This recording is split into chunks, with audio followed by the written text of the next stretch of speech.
নমস্কার প্রিয় দর্শক বন্ধু, 2024-এর লোকসভা ভোটের ফলাফল প্রকাশিত হওয়ার পরে যখন পশ্চিমবঙ্গে এই মুহূর্তে আলোচনা চলছে, লোকসভা ভোটের দিনে তৃণমূল ছাপ্পা ভোট করে সাধারণ জনগণকে ভোটদানে বাধা দিয়ে এমনকি গণনার দিনে সরকারি আধিকারিকদেরকে কাজে লাগিয়ে পশ্চিমবঙ্গ থেকে বেশি আসন জিতে নিয়েছে। তখন এই সমস্ত কিছুর পরে অন্যদিকে তৃণমূলের দলনেত্রী মমতা বন্দ্যোপাধ্যায় জানাচ্ছেন, যদি সরকারি আধিকারিক এবং পুলিশরা আর একটু সাথ দিত তাহলে পশ্চিমবঙ্গ থেকে তৃণমূল আরও 4 থেকে 5টি বেশি আসন জিততে পারত তৃণমূল। তো এই ভিডিওতে আমি আপনাদেরকে এমন একটি তথ্য দেখাবো, আশা করি আপনাদের প্রত্যেকের মনে আছে। তৃণমূল সরকারের শিক্ষা প্রতিমন্ত্রী পরেশচন্দ্র অধিকারী, যার মেয়ে অঙ্কিতা অধিকারী চাকরি চুরি করে উচ্চ বিদ্যালয়ে যে চাকরি পেয়েছিল, মহামান্য কলকাতা হাইকোর্টের নজরে আসার পরই অঙ্কিতা অধিকারীর চাকরি চলে যায়। এখন ঘটনা হচ্ছে, তৃণমূল সরকারের এই দুর্নীতিগ্রস্ত মন্ত্রী পরেশচন্দ্র অধিকারীর বিধানসভা কেন্দ্র মেকলিগঞ্জ বিধানসভা কেন্দ্র থেকে তৃণমূল এবং বিজেপি কেমন ফলাফল করল এবং এই বিধানসভা কেন্দ্রে বুথভিত্তিক ফলাফলই বাকি উঠে এলো, সেটাই আপনাদেরকে দেখাবো। এবার বিষয় হচ্ছে, আমি এর আগে যে ভিডিওগুলো করেছি সেখানে তৃণমূলের বাকি দুর্নীতিগ্রস্ত নেতা মন্ত্রীদের নাম বলার কারণে অনেকে আপত্তি জানিয়েছেন। দুর্নীতিগ্রস্ত শব্দটি আমি কেন ব্যবহার করছি, কারণ একজনের বিরুদ্ধে অভিযোগ আর একজনের বিরুদ্ধে চুরির প্রমাণ হওয়া দুটো জিনিস তো আর এক নয়। তাহলে কেন আমি এক্ষেত্রে দুর্নীতিগ্রস্ত শব্দটি ব্যবহার করছি?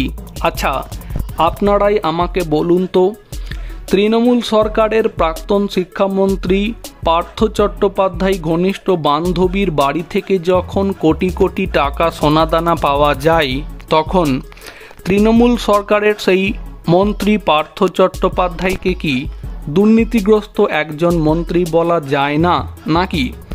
জেলার একজন তৃণমূলের জেলা সভাপতি হওয়ার পরে যে অনুব্রত মণ্ডলের নামে বেনামে কোটি কোটি টাকার সম্পত্তি রাইস মিল পাওয়া যায়, সেই অনুব্রত মণ্ডলকেও দুর্নীতিগ্রস্ত একজন নেতা বলা যায় না? এটা আপনারাই আমাকে কমেন্টে জানাবেন। এবার আসা যাক যে বিষয়টি নিয়ে আমরা আলোচনা করতে চাইছি সেখানে। তো তৃণমূলের এই দুর্নীতিগ্রস্ত মন্ত্রী পরেশচন্দ্র অধিকারীর বিধানসভা কেন্দ্র মেকলিগঞ্জ বিধানসভা আসন থেকে কি ফলাফল হলো?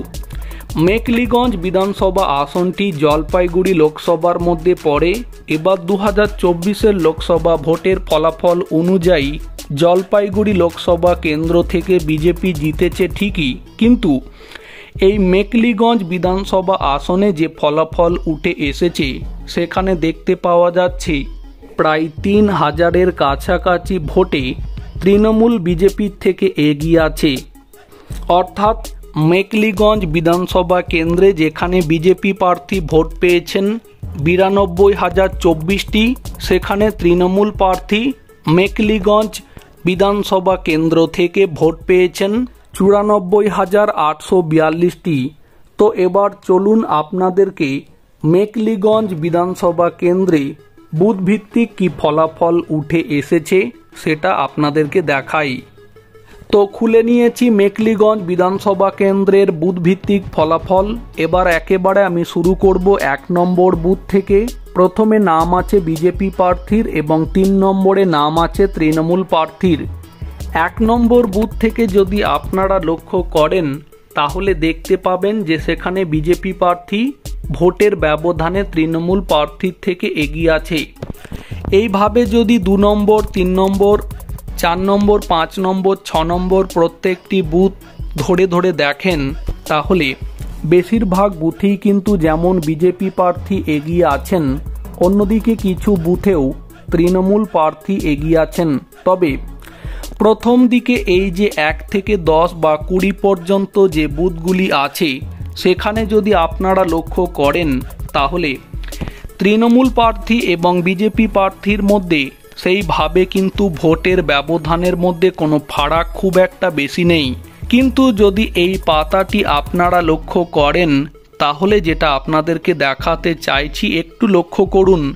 এখানে থাকা 11 নম্বর, 20 নম্বর, 23 নম্বর, 29 নম্বর, 31 নম্বর এবং 32 নম্বর এই বুথগুলি যদি আপনারা দেখেন তাহলে দেখতে পাবেন যে এই সমস্ত বুথগুলিতে তৃণমূল বিজেপির থেকে এগিয়ে আছে।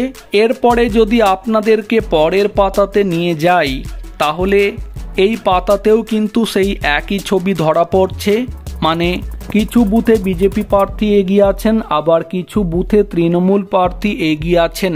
তবে অনেক বুথেই যেটা দেখতে পাওয়া যাচ্ছে তৃণমূল প্রার্থীর থেকে বিজেপি প্রার্থীর ভোটের ব্যবধান কিন্তু অনেকটাই কম। কিন্তু এই পাতাতেও আমি আপনাদেরকে এমন দুটি বুথ দেখাবো যে বুথগুলি দেখলে আপনারা বুঝতে পারবেন সেখানে বিজেপি প্রার্থীর থেকে তৃণমূল প্রার্থী কতটা ভোট বাড়িয়ে নিয়েছেন, মানে সেই সমস্ত বুথে তৃণমূল প্রার্থীর পক্ষে কত বেশি ভোট পড়েছে।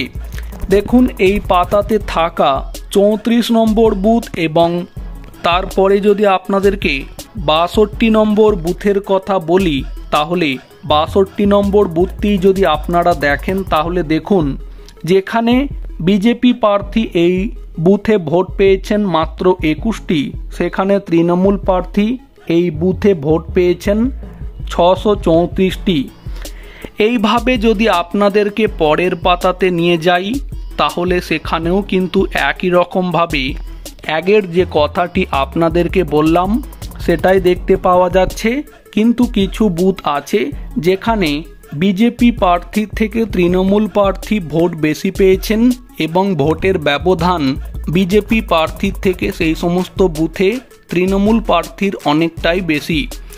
যেমন এই পাতাটিতে যদি আপনারা 82 নম্বর বুথটি লক্ষ্য করেন তাহলে দেখতে পাবেন এই 82 নম্বর বুথে যেখানে বিজেপি প্রার্থী ভোট পেয়েছেন 37টি, সেখানে এই বুথে তৃণমূল প্রার্থী ভোট পেয়েছেন 597টি।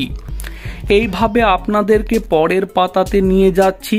এই পাতাতেও যদি আপনারা 98 নম্বর বুথ, 104 নম্বর বুথ, 111 নম্বর বুথ, 113 নম্বর বুথগুলি লক্ষ্য করেন তাহলে একই ছবি কিন্তু ধরা পড়ছে।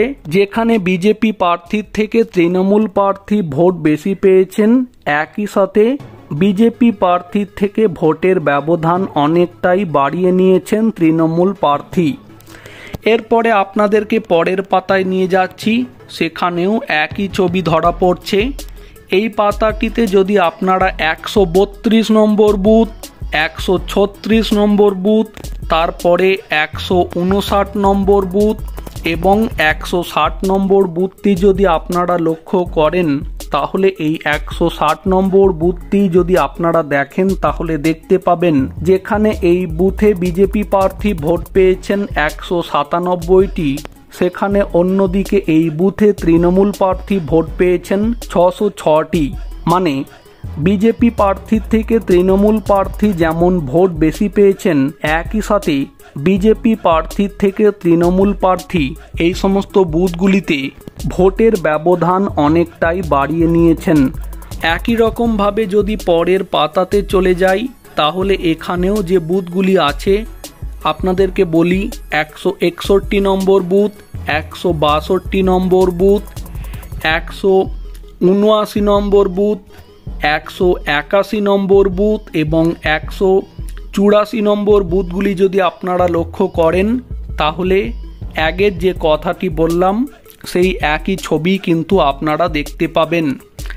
এইভাবে পরের পাতাতে চলে আসছি। এই পাতাতেও যদি আপনারা 197 নম্বর বুথ, তারপরে আপনারা যদি 215 নম্বর বুথ, 218 নম্বর বুথ, 219 নম্বর বুথ, তারপরে 220 নম্বর বুথটি যদি আপনারা লক্ষ্য করেন তাহলে এক্ষেত্রেও আপনারা একই ছবি দেখতে পাবেন। এরপরে আপনাদেরকে একেবারে শেষ পাতাতে নিয়ে চলে আসছি। এই পাতাতেও যদি আপনারা 225 নম্বর বুথ, 227 নম্বর বুথ, 230 নম্বর বুথ এবং 234 নম্বর বুথটি যদি আপনারা লক্ষ্য করেন, তাহলে যে কথাটি আগের পাতাতে বললাম, মানে বিজেপি প্রার্থীর থেকে তৃণমূল প্রার্থী ভোট বেশি পেয়েছেন, একই সাথে বিজেপি প্রার্থীর থেকে তৃণমূল প্রার্থী ভোটের মার্জিন এই সমস্ত বুথগুলিতে অনেকটাই বাড়িয়ে নিয়েছেন। মানে একটা বিষয় পরিষ্কার, যেখানে অনেক বুথই দেখতে পাওয়া যাচ্ছে বিজেপি প্রার্থী কোথাও এগিয়ে আছেন তো কোথাও তৃণমূল প্রার্থী এগিয়ে আছেন, সেখানে সেই সমস্ত বুথগুলিতে তৃণমূল প্রার্থী এবং বিজেপি প্রার্থীর মধ্যে ভোটের ব্যবধান অনেকটা কম থাকলেও এই যে নাম্বার ধরে ধরে এই সমস্ত বুথের কথা বললাম, এই বুথগুলিতে যেটা দেখতে পাওয়া যাচ্ছে, যেখানে বিজেপি প্রার্থী থেকে তৃণমূল প্রার্থী ভোটের মার্জিন অনেকটাই বাড়িয়ে নিয়েছেন, যে কারণের জন্যই যদি আপনারা এরপরে বিধানসভাতে বুথভিত্তিক ফলাফলের মোট হিসাব একেবারে শেষে করেন, তাহলে দেখতে পাবেন যেখানে বিজেপি প্রার্থী এই মেকলিগঞ্জ বিধানসভা কেন্দ্র থেকে ভোট পেয়েছেন 92,024টি, সেখানে তৃণমূল প্রার্থী এই বিধানসভা আসন থেকে ভোট পেয়েছেন 94,842টি।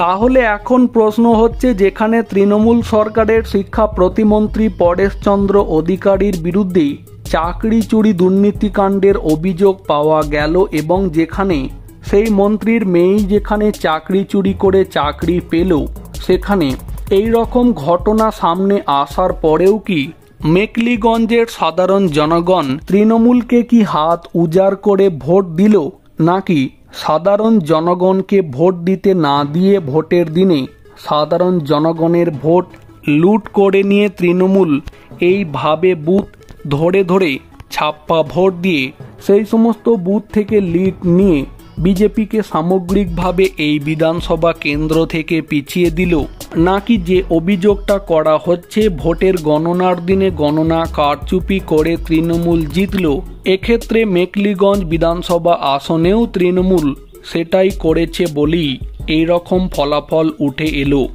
তো প্রিয় দর্শক বন্ধু, মেকলিগঞ্জ বিধানসভা কেন্দ্রে বুথ ভিত্তিক যে ফলাফল উঠে এলো, এই বিষয়ে আপনাদের কিছু মতামত থাকলে কমেন্টে সেটা জানাতে পারেন। ভিডিওটিকে সম্পূর্ণ করে দেখার জন্য অসংখ্য ধন্যবাদ।